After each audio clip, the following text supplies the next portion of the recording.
Buenas, ¿qué tal? ¿Cómo va?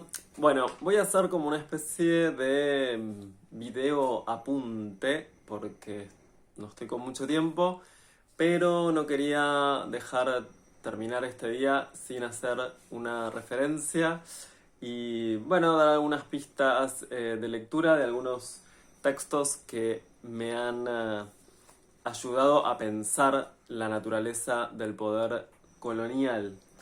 Y en particular me voy a referenciar en este texto que tengo aquí, la crítica de la colonialidad en 8 ensayos de Rita Segato y una antropología por demanda. Y sobre todo voy a tomar uno de los ensayos que se llama El sexo y la norma, Frente Estatal Empresarial Mediático Cristiano. Todo eso, frente estatal, empresarial, mediático y cristiano.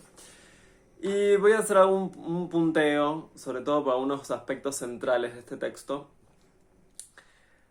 Por un lado, un elemento central que trae Rita Segato acá, que es cómo la invasión española trajo lo que ella llama una mirada pornográfica.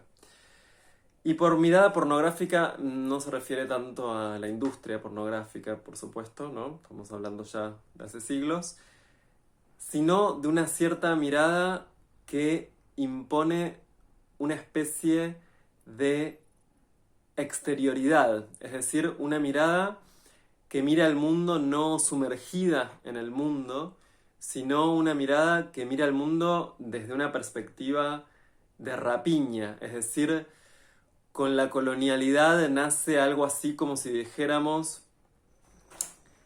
una mirada en donde se separa el sujeto del objeto, donde el sujeto ya no se concibe como una parte de la naturaleza, sino que se concibe separado de la naturaleza y a la naturaleza como algo a lo que mira como un puro recurso para ser puesto al servicio del hombre. Entonces, cuando Rita Segato hace referencia a la mirada pornográfica, está hablando de este carácter de exterioridad de la mirada europea. Y también entonces esto lo vincula con la forma en la que cambia la situación de las mujeres en lo que luego pasará a llamarse América Latina.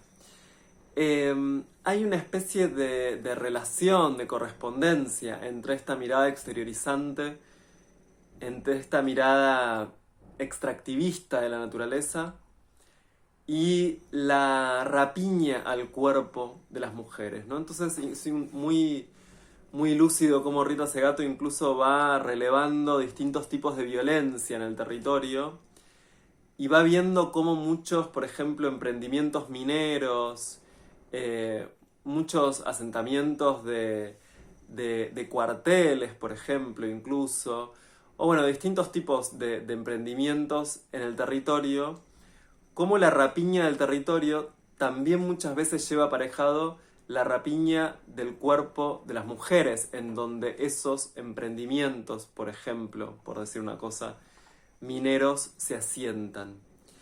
El cuerpo de la mujer es rapiñado como una dimensión de la apropiación que se hace de ese territorio. Otro aspecto ligado a esto que trae Rita Segato es la moralización del sexo que implicó la invasión de los españoles, ¿no? Si pensamos cómo el cristianismo concibe el sexo, ¿no? Si pensamos, por ejemplo, en todas las historias de caballeros que muchas veces nos hacían leer en la secundaria y cómo el sexo estaba ligado al honor muchas veces. Bueno, esa moralización del sexo es algo propio que va a traer una mirada respecto al sexo que va a traer la invasión. Y es muy interesante cómo Rita Segato analiza la forma en la que el poder colonial se va infiltrando en lo que ella llama el mundo aldea, en las comunidades, y va de alguna forma como vaciando de sentido ese mundo aldea, dejando como una carcasa, de una apariencia de continuidad con el mundo aldea, pero cambiando las relaciones de poder que se dan al interior de lo que ella llama el mundo aldea. Y eso hace que se pase, dice ella, de un patriarcado de baja intensidad como era en el mundo aldea, porque ella dice, sí, no es que no había patriarcado y dominación de género en el mundo aldea, también existía concepciones de género. Sin embargo, se configuraba en lo que ella llama el mundo aldea un patriarcado de baja intensidad, que a partir de la invasión española va a implicar, a partir del poder colonial, un patriarcado de alta intensidad. ¿Por qué sucede esto? Bueno, entre otras cosas, porque una de las cosas que va a hacer el poder colonial es infiltrarse en el mundo aldea y producir una jerarquización de los poderes. Una jerarquización de los poderes que va a implicar que la relación de dominación entre los hombres y las mujeres se segmente cada vez más y sea una dominación mucho más rígida, más jerarquizada. En el mundo aldea, dice Rita Segato, las esferas públicas y las esferas privadas, la esfera del hogar y la esfera, digamos, de lo político, tenían una relación mucho más porosa. ¿En qué sentido más porosa? Dice Rita Segato, los hombres efectivamente ocupaban una posición de predominio y se hacían cargo de los asuntos públicos. Pero dice, sin embargo, en esos espacios en donde se tomaban decisiones comunitarias, siempre ninguno de los hombres tomaba decisiones, sabía que las decisiones que tenía que tomar tenían que estar respaldadas por las consultas que hicieran cuando volvieran a su casa, que era ahí, en el mundo del hogar, o en el mundo de las mujeres, digamos, en donde las mujeres, dice Rita Segato, podían hacer llegar su voz, porque eran consultadas por los hombres cuando esos hombres volvían a sus casas y consultaban a sus mujeres, que en general tenían lazos colectivos mucho más grandes entre ellas. Porque, entre otras cosas, lo que va a producir el poder colonial va a ser una especie de privatización de la vida, ¿no? En donde la vida va a tender, las familias van a tender, el mundo aldea va a tender a dividirse en familias más nucleares. Entonces se pierde esa especie de crianza colectiva en algunos casos, o de lazos entre mujeres, que era ese lazo fuerte entre mujeres el que permitía de alguna forma hacer llegar la voz de las mujeres al espacio de lo público. Bueno, todo eso va a comenzar a regimentarse mucho más, a segmentarse mucho más. Lo público se va a transformar como una esfera especializada, con su propio lenguaje, más burocrático, más administrativo. Y lo privado va a quedar absolutamente relegado, como propio de un lenguaje privado, afectivizado, que no es el lenguaje de lo público, que no es el lenguaje de lo que se discute socialmente, de los temas importantes. Pero aparte, otra de las cosas que cambia en este mundo aldea es que los invasores van a tomar como interlocutores, sobre todo a los caciques o a hombres con cierta jerarquía en cada una de las aldeas.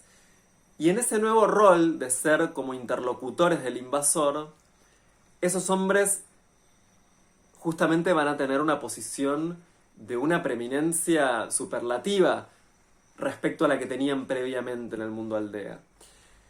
Pero con la consecuencia añadida, aparte, de que el violentamiento que produce la invasión de los españoles,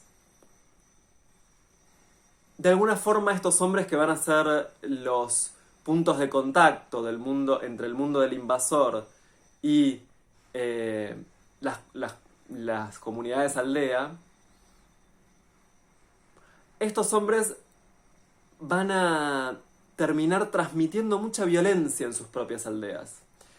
Porque van a tener una especie de... Primero porque tienen un poder ahora superlativo, porque son los interlocutores con el mundo del invasor.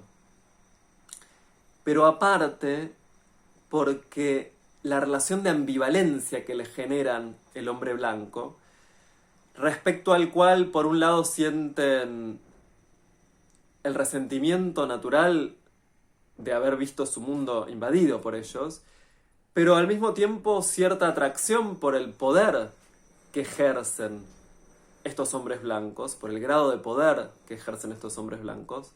Esa relación de ambivalencia genera mucho violentamiento en todos aquellos que son tomados, porque por un lado, respecto a su aldea son muy poderosos, pero respecto al hombre blanco son muy inferiores.